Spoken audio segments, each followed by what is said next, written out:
Tragedia in Istria, un 46enne di Oderzo e una 39enne di Noventa di Piave muoiono nello schianto tra la loro moto e un furgone che ha causato l'incidente tentando un sorpasso azzardato. Un altro dramma in moto nel pomeriggio lungo la tangenziale a Treviso, 41enne di Marino di Piave esce di strada e si schianta sul guardrail, il Centauro in gravissime condizioni. Aggredito e preso a calci in faccia davanti alla stazione di Bassano, individuati dai carabinieri gli aggressori che avevano massacrato di botte un 37enne di Montebelluna nel settembre scorso. Pedemontana Veneta, l'8 luglio l'inaugurazione del casello di Spresiano, un taglio di nastro importante che però avrebbe bloccato i lavori in corso a San Zenone degli Ezzerini, come accusa il sindaco Fabio Marin. Troppi volatili attorno all'aeroporto Canova, il rischio è che finendo sulle turbine facciano precipitare gli aerei. La denuncia di Lega Ambiente che ha inviato un esposto al Presidente della Repubblica. Continuano ad aumentare i contagi nella Marca trevigiana, tra i nuovi positivi anche il sindaco di Treviso. Sto bene, racconta il mio pensiero, va a chi si trova in ospedale. Il sindaco di Silea sfida gli ignoti che da tempo nascondono tra le coltivazioni dei ferri appuntiti per danneggiare i macchinari agricoli. Se avete coraggio, dice Roccella Cendron, portateli anche davanti al municipio. Tutto pronto per l'appuntamento del raduno Triveneto degli Alpini ad Asiago in programma da venerdì prossimo, ma già da domani su Antena 3 vi proporremo ogni giorno una rubrica per raccontare il profondo rapporto tra le pene nere e l'altopiano di Asiago. Telespettatori di Antena 3, buonasera e ben ritrovati. Il telegiornale di Treviso è dunque la cronaca in primo piano. Un'altra tragedia lungo le strade, un'altra coppia di veneti che purtroppo perde la vita, lui trevigiano, lei veneziana. Il dramma è successo in Istria.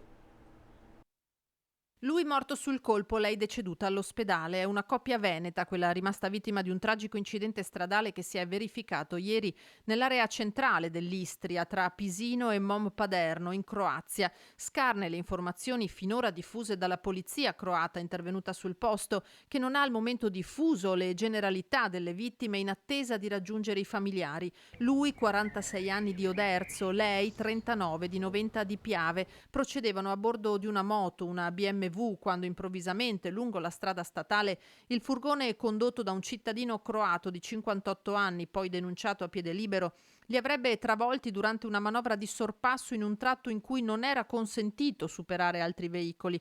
Terribile lo schianto, con il 46enne che guidava la moto morto sul colpo e la 39enne trasportata in condizioni disperate all'ospedale di Pola, dove poi si è spenta. In Italia e Veneto la notizia dell'incidente frontale con le due vittime è arrivata solo oggi, ma né a Oderzo né a Noventa le istituzioni sono state informate ufficialmente dell'accaduto e soprattutto dell'identità della coppia che ha perso la vita e che si trovava presumibilmente in Croazia per vacanza. Con loro sono 12 le vittime della strada in Istria dall'inizio dell'anno.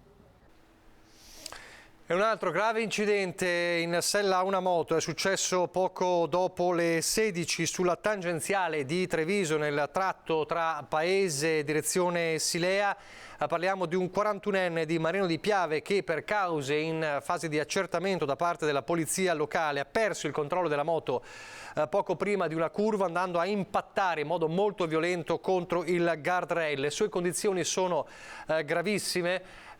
Sulla strada in quel momento c'era molto traffico, peraltro la strada poi è rimasta chiusa, quindi pesante anche il disagio appunto per il traffico. Saranno sentiti i testimoni per capire l'esatta dinamica di quanto avvenuto, ma appunto le sue condizioni, le condizioni del Centauro 41enne di Marino di Piave, sono apparse subito molto gravi. È stato portato appunto in ospedale in prognosi riservata. Al vaglio dunque della polizia locale la ricostruzione esatta di quest'altro grave purtroppo incidente in sella alla moto, l'ennesimo. Era il settembre scorso a Bassano del Grappa, un 37enne di Montebelluna fu aggredito in modo molto violento, finì in ospedale con una prognosi di 40 giorni. I carabinieri ora hanno individuato gli aggressori. Lesioni in concorso aggravate da futili motivi e con crudeltà in orario notturno. Ne devono rispondere un 26enne bassanese e un 27enne di Pianiga nel veneziano, accusati di aver aggredito con inaudita violenza un uomo di 37 anni di Montebelluna vicino alla stazione ferroviaria di Bassano. I carabinieri sono risaliti ai due dopo una lunga attività investigativa. I fatti risalgono al 4 settembre 2021, quando la vittima, in piena notte, è stata assalita seguita da 4 individui con il volto parzialmente travisato che l'hanno preso a calci e pugni anche in pieno viso, tanto da farlo cadere a terra facendogli perdere i sensi. Si erano poi dileguati, il ferito, quando si era ripreso, aveva chiamato in aiuto alcuni amici che l'avevano portato al pronto soccorso, dove i sanitari gli avevano riscontrato ferite guaribili in più di 40 giorni. Sporta denuncia ai carabinieri di Via Emiliani, i militari, grazie alle telecamere di videosorveglianza e alle descrizioni della vittima, sono risaliti ai 2 principali autori dell'aggressione. Per loro è scattata la denuncia per le gravi lesioni. Torneremo alla cronaca fra poco, adesso parliamo però della superstrada pedemontana veneta l'8 luglio, una giornata importante con una importante inaugurazione, ma sarà un'inaugurazione condita anche da qualche polemica, sentiamo quale. Finalmente un altro pezzo che verrà aperto con l'innesto sulla A27. Venerdì 8 luglio a mezzogiorno per la superstrada pedemontana il nuovo fondamentale tassello, l'inaugurazione del casello di Spresiano e del tratto che lo collega a Montebelluna. A quel punto non rimarrà che completare gli interventi nel tratto vicentino. Speriamo che venga finita tutta e collegata alle 3 autostrade in modo da poter avere i flussi di traffico stabili e poter fare le valutazioni che servono anche in merito al pedaggio. Così la vicepresidente della regione e assessore alle infrastrutture Elisa De Berti, l'apertura di Spresiano sarà salutata da una cerimonia ufficiale, ma per completare l'intervento in tempo si starebbero trascurando altri cantieri. L'accusa arriva dal sindaco di San Zenone degli Ezzelini, Fabio Marin, che si è visto interrompere i lavori di costruzione di una rotatoria e di una pista ciclabile. Siccome si deve finire quell'opera, quel punto là, gli operai e i lavoratori sono stati spostati in fondo, quindi a Spresiano,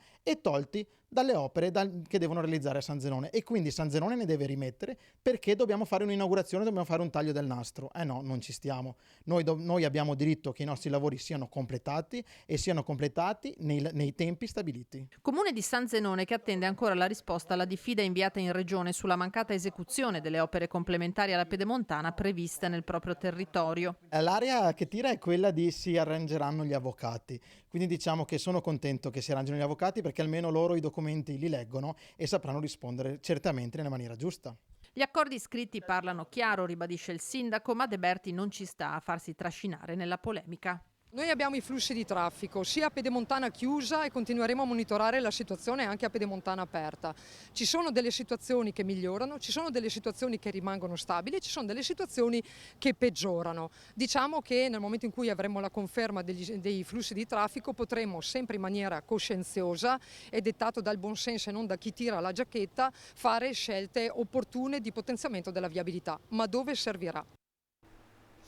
Torniamo alla cronaca, una densa nube di fumo ha reso l'aria irrespirabile oggi a pomeriggio proprio a Spresiano a causa di un incendio di sterpaglie che ha interessato un'ampia area agricola in Via Verde. A dare l'allarme sono stati alcuni residenti allarmati dalle fiamme che hanno divorato diversi ettari di campagna con la vegetazione resa arida dalla persistente siccità e dal caldo di queste settimane.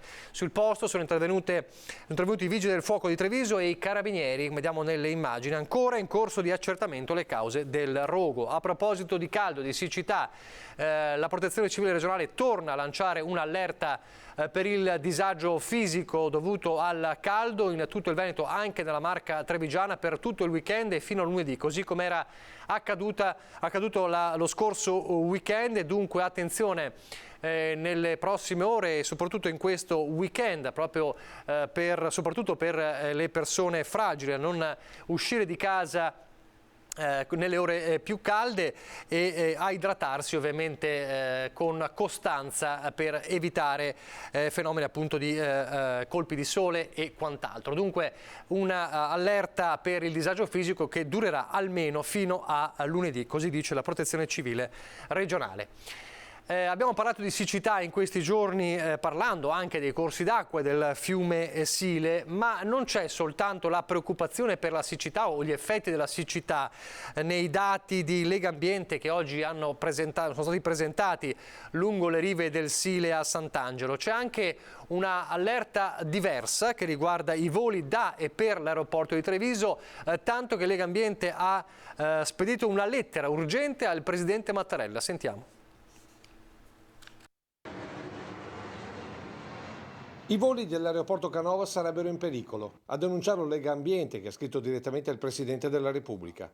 Per l'associazione ambientalista non si può decollare o atterrare in un luogo dove c'è una forte presenza di volatili. Uno dei rischi maggiori in ambito aeroportuali è il bird strike, cioè l'impatto tra uccelli, tra avifauna e il motore, quindi può recare grossi rischi all'aeromobile. E il Parco del Sile, soprattutto a ridosso della pista, da tempo rileva una forte presenza di volatili e non solo per la nidificazione diffusa. È parco e oltretutto c'è una presenza di numerosi attività di allevamenti ittici che ovviamente attraggono volatili, ecco, e volatili anche di grossa stazza. 6 gli allevamenti a ridosso della pista, per una situazione ribadita durante l'incontro sulla rilevazione annuale che Legambiente fa dei fiumi veneti, con un risultato per il Sile all'apparenza confortante. Abbiamo ricercato il batterio delle Escherichia coli, che è un batterio di origine fecale, sia umana che animale, e l'alta presenza è un indice di cattiva depurazione o di sversamenti illegali.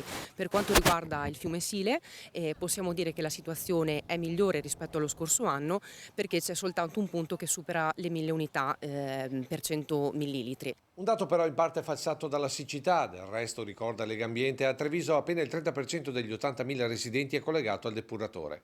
Ma si punta in particolare alla sensibilizzazione dei cittadini, con visite guidate come quella di oggi in canoa.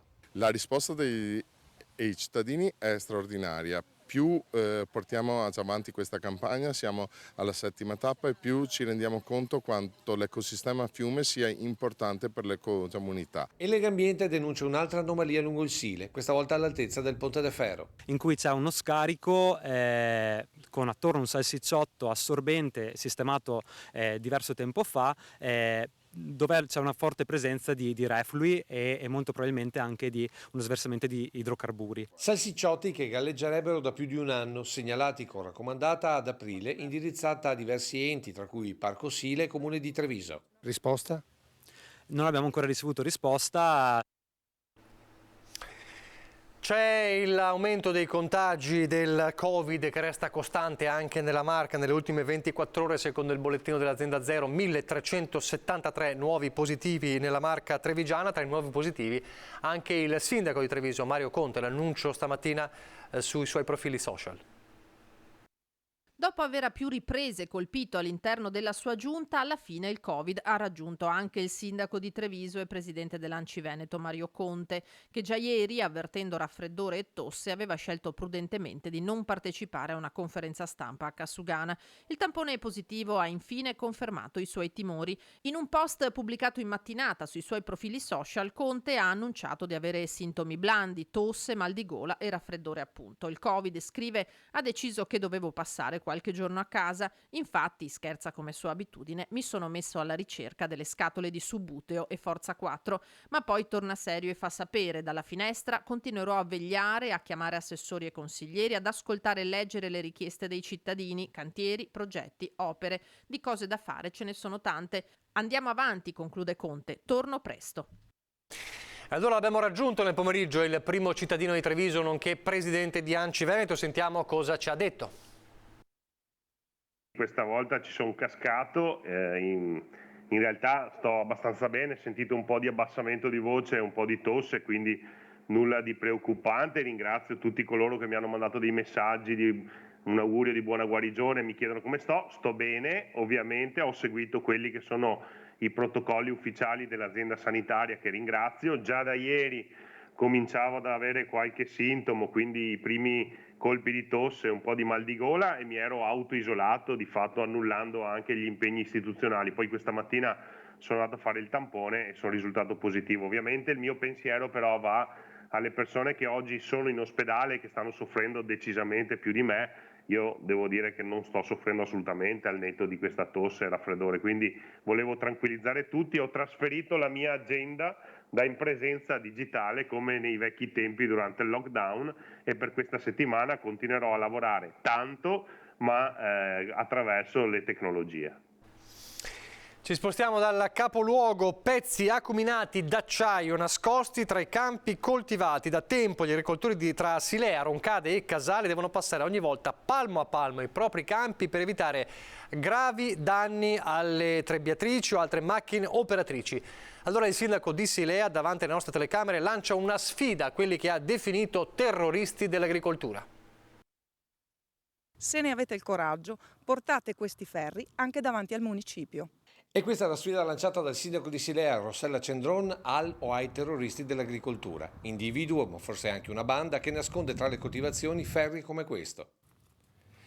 E questo è l'ennesimo di quelli che avete trovato qua in questo campo? Sì, ormai questo è il terzo anno consecutivo che nelle campagne del nostro comune e da quest'anno anche nelle campagne circostanti, su colture di soia, frumento o erba medica dove passano le macchine che tagliano a rasoterra, troviamo tutti questi ferri che vogliono creare danno alle macchine.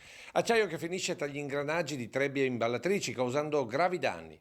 Se questi entrano dentro la macchina, il danno può essere decine di migliaia di euro. Ma è vero che può prendere anche fuoco la macchina? Se il ferro si incastra su un movimento e continua a girare con la paglia secca e tutto, può incendiare la macchina. Pezzi d'acciaio dal costo considerevole piegati apposta per diventare punte.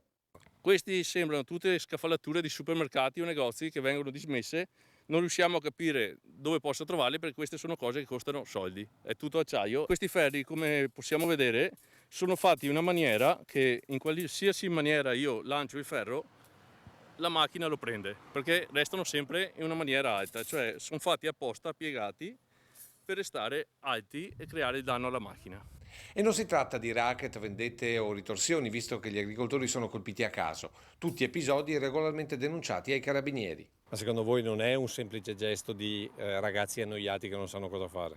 No, guardi, gli ultimi ferri raccolti su una campagna qui di fianco abbiamo visto proprio l'intenzione di fare il danno, perché quelli più dritti li ha legati col fil di ferro per creare proprio il danno alla macchina. Questi pezzi dentro la rivendita al supermercato che cosa fanno?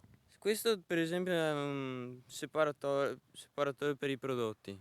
Gli altri sono appendini dove c'è il prezzo. Terroristi dell'agricoltura che agiscono tra Silea, Roncade e Casale sul Sile, dove si sta già pensando a delle ronde oltre che a fototrappole e telecamere nascoste, perché questi individui tornano costantemente sugli stessi obiettivi. Io sono venuto qua il 21 giugno perché avevo visto i ferri, gli ho fatto le foto, li ho raccolti, li ho portati a casa, 7 giorni dopo sono tornato qua e li ho trovati di nuovo. A proposito di sicurezza, potenziamento delle forze dell'ordine, sono arrivati nella Marca 9 nuovi agenti di polizia che dopo un periodo di formazione verranno assegnati alla questura di Treviso, 7 agenti, e al commissariato di Conegliano, 2 agenti. Verranno impiegati in diversi incarichi a partire dal controllo del territorio che verrà così potenziato. E c'è un cambio al vertice del comando provinciale dei Vigili del Fuoco di Treviso, dove da lunedì 4 luglio a dirigere il comando sarà Giuseppe Costa. L'architetto proveniente da Vicenza manterrà anche la reggenza del comando Berico fino alla nomina del nuovo dirigente. Costa prende il posto dell'ingegnere Alberto Maiolo, che è stato promosso dirigente superiore e nominato comandante di Taranto.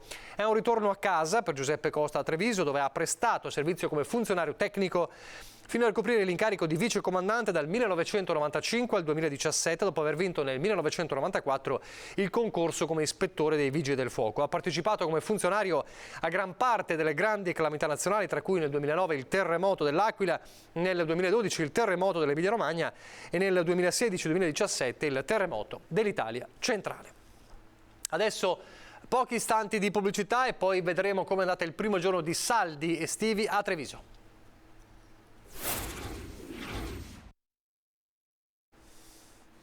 Rieccoci in diretta, allora parliamo dei saldi estivi, una partenza soft, complice anche il caldo, in città non si sono viste resse né code, l'interesse per gli acquisti a prezzo scontato comunque c'è, ma al momento la spesa è contenuta. Scontrino medio di 30 euro, riferisce Veneto Imprese Unite, per questo primo giorno di svendite. Io ho puntato più che altro sulla calzatura e ho visto che qua c'erano tanti belli articoli con dei buoni prezzi e quindi ho già fatto il mio primo acquisto con i saldi. Sono soddisfatta per ora, adesso vado a farmi un giro. Conviene abbastanza, sì. anche perché sono iniziati da oggi, quindi per tutta l'estate va bene così, anche se i soldi non è che ce ne siano tanti, ma comunque andiamo avanti. Primo giorno di saldi a Treviso, passeggiando per le vie del centro, l'impressione è di un avvio soft. C'è gente nei negozi e davanti alle vetrine, ma non certo ressa o code. Le previsioni di Federmoda sono di una spesa media di circa 200 euro a famiglia, in aumento rispetto agli ultimi anni anche per il ritorno dei turisti. L'interesse per acquistare soprattutto calzature ed abbigliamento a prezzi scontati c'è, ma sarà il caldo, l'inflazione o le ultime notizie sull'incremento dei contagi, il boom che i commercianti aspettavano non si è visto. Certo, bisognerà attendere ancora qualche giorno per le valutazioni. Stiamo solo guardando. Grazie. Oggi non si compra? No, oggi non si compra. Siamo in fase di riflessione. Solo una canottiera, guardi, non abbiamo acquistato tanto, non grandi spese. Ma e lei, signora? Io ho comprato un paio di sandali, però non perché avessero lo sconto, perché sono tornata dalle vacanze ieri l'altro, e sarei andato a comprarle anche a prezzo pieno perché mi piacevano. Ho acquistato un pigiama, poi un vestitino così, insomma, e poi in profumeria per i solari. Non solo del primo giorno, ma è anche il mese del mio compleanno, quindi ho un ulteriore sconto, per cui ho approfittato. Si compra, ma pochi cedono alle spese pazze, ponderando gli acquisti. Gli aumenti degli ultimi mesi erodono il potere d'acquisto dei consumatori. La riprova in queste prime ore di svendite sta negli scontrini. Comunica Veneto Imprese Unite che lo scontrino medio dei negozi associati in questo caldo sabato di inizio luglio si ferma ai 30 euro. Ho comprato una camicia, ho speso 48 euro. Siete dati un budget di spesa per i saldi?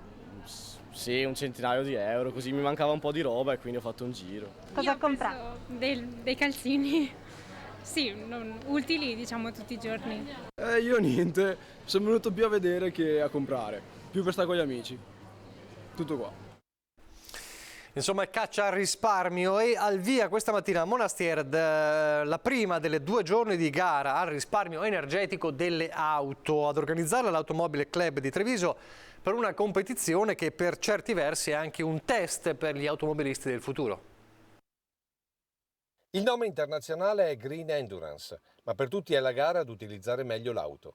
Una competizione che vede l'Automobile Club di Treviso in prima linea con l'organizzazione di 2 tappe del campionato italiano di quest'anno. L'ambiente di energie alternative può essere una situazione interessante per una competizione sportiva, un consumo consapevole può essere per un automobilista una buona informazione e anche una buona educazione alla guida dell'auto. Questa mattina la partenza da Monastier delle auto in gara, a confronto motori elettrici e ibridi. Facciamo questa gara perché crediamo da sempre nel messaggio delle energie rinnovabili e dell'ambiente. La vettura con cui noi corriamo è una Clio ibrida su cui è stato installato anche un impianto retrofit a biometano. Una competizione che da tempo si è diffusa in tutto il mondo. Nel 2021 l'Italia è stata scelta dalla FIA per l'organizzazione di una gara di campionato mondiale di energie alternative. Una gara dove ogni pilota ha i suoi segreti. Andare piano.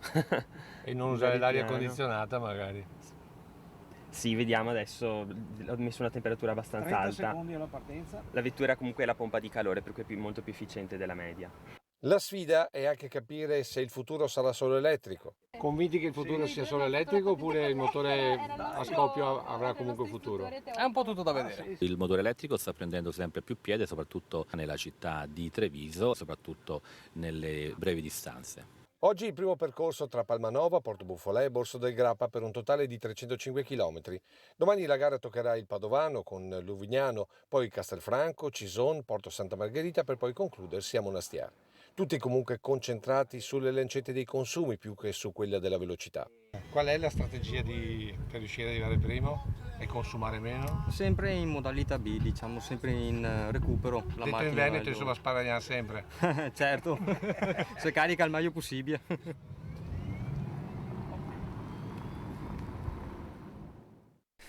Voltiamo pagina con l'alzabandiera di oggi pomeriggio iniziata a Valdobbiadene nella 2 giorni alpina per il centenario della sezione. Domani dalle 11 lo sfilamento in piazza Marconi e intanto si avvicina la Dunata Triveneta degli Alpini che si svolgerà ad Asiago dall'8 al 10 luglio, il raduno triveneto degli Alpini che Antena 3 seguirà fino al sfilamento del 10 di luglio in diretta dalla mattina, ma già da domani parleremo di alpini e altopiano con una serie di pillole e racconti per immagini per raccontare proprio il rapporto tra le penne nere e questo meraviglioso territorio. Queste pillole di Antena 3, di pillole alpine che si chiamano Aspettando gli alpini, su Antena 3 andranno in onda a partire da domani alle 20:15, poi vi ricorderò l'orario, e poi ogni giorno alle 14:35, alle 20:15 e alle 23:25 appunto di ogni giorno. Guardate. Il legame fra gli alpini e l'altopiano dei 7 comuni è fortissimo da sempre e verrà rinsaldato con la Dunata Triveneta delle Penne Nere, che si svolgerà dall'8 al 10 di questo mese ad Asiago. Un legame scritto in ogni singola pietra dell'Ortigara con il sangue versato dagli alpini su quello che è diventato il loro calvario. Scritto con l'eroismo, con l'abnegazione, scritto con l'altruismo nei momenti di difficoltà anche dopo il carnaio della Prima Guerra Mondiale, con la voglia di stare assieme che ha già portato le penne nere ad animare i paesi e le contrade di quel meraviglioso mondo di boschi e prati che è l'altopiano. Momenti di storia e di vita vissuta che diventano brevi racconti, pillole fatte di immagini e parole per conoscere meglio quel rapporto indissolubile. Dall'Ortigara al Sacrario dell'Aiten, dagli eroi della Prima Guerra ai musei dell'Altopiano, dagli episodi poco conosciuti fino ai bellissimi filmati della Dunata del 2006. Le pillole andranno in onda ogni giorno, già da domani a ridosso della nostra informazione, per tutta la settimana.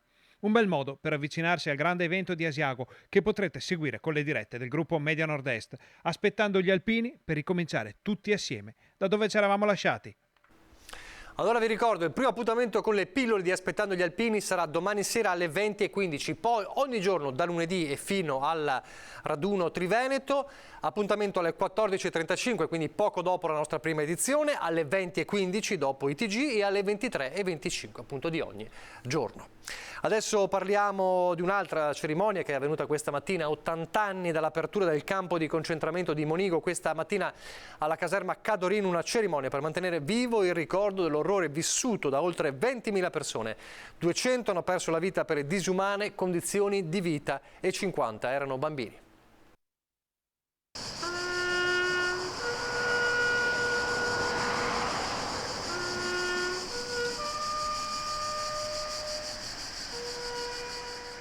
Con una cerimonia davanti alle targhe commemorative, Treviso ricorda 80 anni dopo l'orrore del campo di prigionia che vide internate in meno di 2 anni circa 20.000 persone. Era il 2 luglio 1942 quando nella caserma Cadorin, lungo la Feltrina a Monigo, da poco costruita per ospitare la fanteria, venne aperto un campo di internamento di civili slavi, per la maggior parte provenienti dall'area di Lubiana. E si trattava di civili, uomini, donne di ogni età, bambini, anziani. Persone in gran parte, nella maggior parte dei casi, del tutto innocenti, cioè anche fisicamente lontane da partecipazioni ed azioni di resistenza nei confronti dell'Italia. L'Italia, ricordiamo, aveva occupato la Jugoslavia.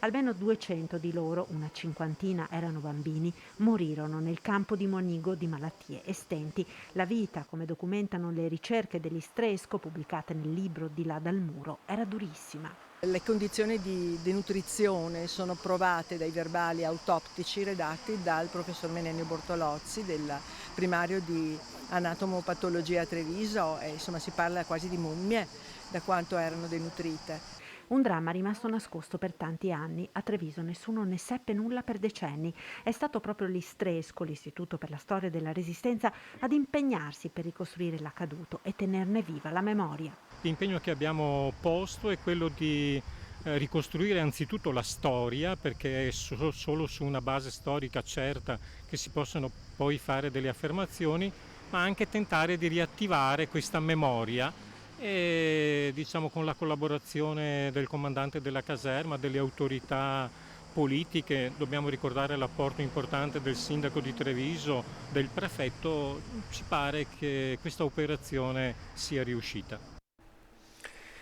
Un compleanno speciale a Mogliano, vediamo una foto che ritrae Giulia Pistollato che a Mogliano ha compiuto oggi 106 anni, la vediamo insieme al sindaco di Mogliano Davide Bortolato e all'assessore alle politiche sociali Giuliana Tocchetta.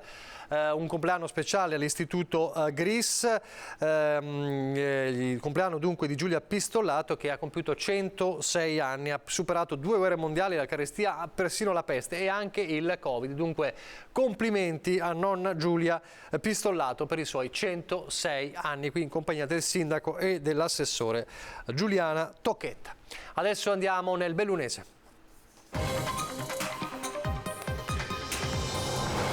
È stata la settimana dell'addio a Leonardo Del Vecchio, abbiamo raccontato lo shock, la notizia della morte, poi i giorni della Camera Ardente, il giorno dei funerali partecipatissimi, la commozione, c'è anche il futuro poi di Luxottica e dell'impero di Leonardo Del Vecchio, un impero che viene diviso, è stato deciso in 8 parti uguali. Leonardo Del Vecchio ha sempre guardato oltre e lo ha fatto anche quando sapeva che se ne sarebbe dovuto andare. L'impero è stato diviso in 8 parti uguali tra moglie e figli.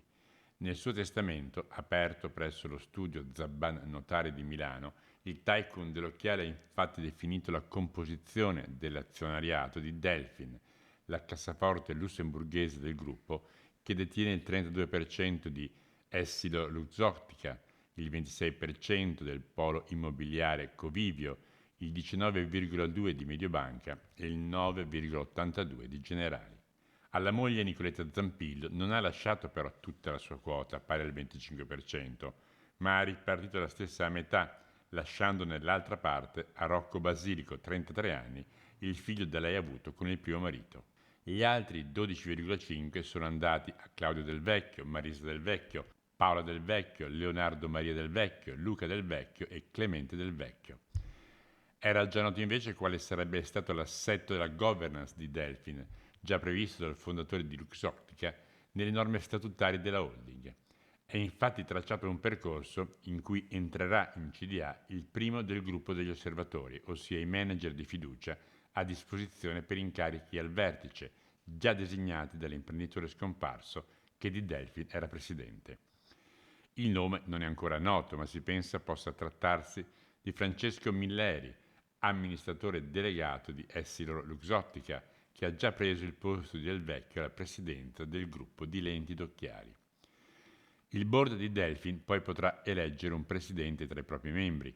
Attualmente nel consiglio del holding siedono l'amministratore delegato Romolo Bardin, il notaio Mario Notari, Aloise May e Giovanni Giallombardo. Del Vecchio avrebbe stabilito che la famiglia resti fuori dalla vita delle aziende, limitandosi al ruolo di azionista. Un manager lo puoi sempre licenziare, anche se costa caro. Un figlio no, era infatti uno dei suoi motti.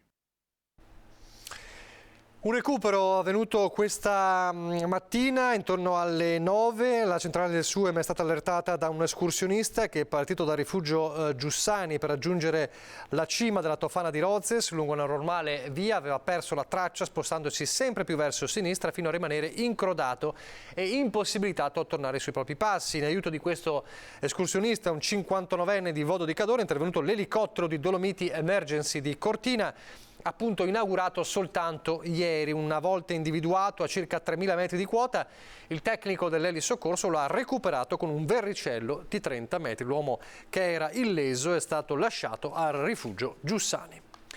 Torniamo a parlare di viabilità nel Bellunese e la viabilità in particolare in Cadore.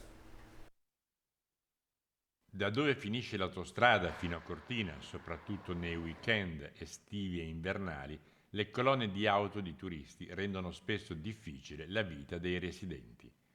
L'interlocutore naturale ANAS latita e di queste problematiche si fa portavoce il sindaco di Cibiana, Mattia Gosetti, che ha anche in provincia la delega per la difesa del suolo. Noi ci sentiamo, lo dico senza nascondermi, ci sentiamo un pochettino presi in giro. Le progettualità sulle varianti ci sono state presentate ormai diversi anni fa, abbiamo avuto numerosi incontri anche in magnifica comunità di Cadore con il presidente di ANAS, tuttavia ad oggi noi non vediamo la prospettiva di nessuna delle varianti che ci sono state proposte per il territorio. Critiche precise e puntuali cui si attende arrivi risposta. E nel frattempo continuiamo a soffrire perché nei fine settimana, in particolare della stagione sia invernale che estiva, che sono belle larghe come stagioni, abbiamo la strada completamente bloccata. Siamo imprigionati all'interno di una viabilità insufficiente per poter garantire i servizi essenziali ai nostri territori. Mi domando, qualora non ci sia la possibilità di avere un elicottero per il maltempo, come fa un nostro cittadino a recarsi in ospedale rispettando la golden hour? È una cosa assolutamente impossibile, è una cosa indegna di avere servizi di questo tipo. Meno pessimista sul tema invece il sindaco del comune che precede Cortina. Purtroppo abbiamo ancora degli interventi da finire, quindi avremmo bisogno che ANAS si concentrasse un po' di più, però insomma il rapporto di collaborazione è ottimo. Gosetti invece punta il dito anche su Longarone. Credo che la cosa più importante sia sciogliere sicuramente il nodo di Longarone. Erano state fatte varie proposte, ricordo c'era anche la proposta della Macchietto-Venassa che avrebbe portato il traffico totalmente su un'altra arteria, sempre andando nella direzione di Cortina. Tuttavia oggi la grande sofferenza viene proprio per il nodo di Longarone, in prossimità dell'ingresso con l'autostrada. Quella è la prima cosa da sciogliere. Gli aumenti dei contagi sono anche nel bellunese, come sappiamo, però c'è un segnale di normalità post-Covid con il ritorno dell'assemblea, in presenza dell'assemblea dei sindaci dopo 2 anni in provincia. Situazione dell'ente provincia. Per discuterne, convocata l'assemblea dei sindaci, che ha un ruolo consultivo ma non decisionale, che però ha raggiunto a fatica il numero legale. Dopo l'interruzione per il Covid abbiamo ripreso questi incontri. Per l'Assemblea dei Sindaci nasce in base alla legge del Rio per dare dei pareri consultivi non vincolanti sul bilancio della provincia. Quindi noi illustreremo un po' la situazione della provincia in questo momento. Il bilancio, i vincoli legati alle strade, questi i nodi principali con cui deve fare i conti la provincia di Belluno. È una situazione abbastanza difficile e delicata, purtroppo legata fondamentalmente al vincolo della convenzione che abbiamo con Veneto Strade da circa 15 milioni di euro che di fatto ingessa il nostro bilancio e quindi abbiamo pochissimi margini di manovra. L'avanzo d'amministrazione nel corso degli anni siamo riusciti, diciamo così, a eliminarlo e questo dando dei contributi importanti ai montani, ai comuni eccetera eccetera. Questo ovviamente adesso ci crea alcune difficoltà che speriamo di risolvere con un intervento legato alla riclassificazione delle strade che potrebbe darci un po' di ossigeno in più. Ed è tutto per questa edizione, vi lascio le previsioni del tempo, grazie per averci seguito e arrivederci.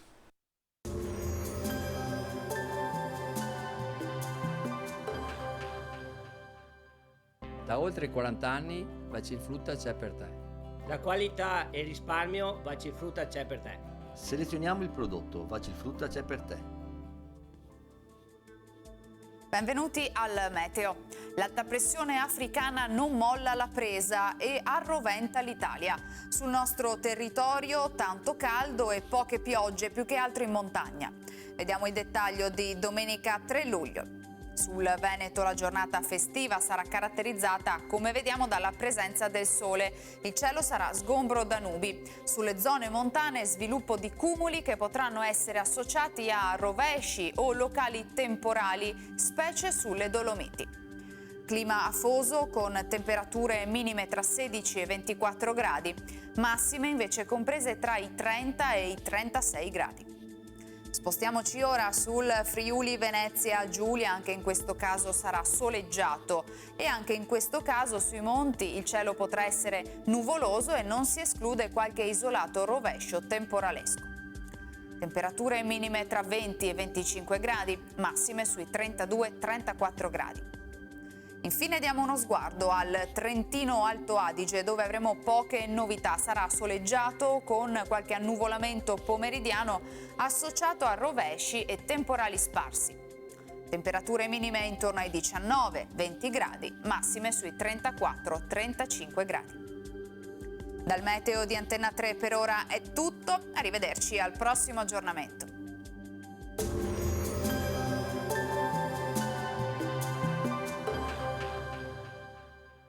Da oltre 40 anni Bacifrutta c'è per te. La qualità e il risparmio Bacifrutta c'è per te. Selezioniamo il prodotto, Bacifrutta c'è per te.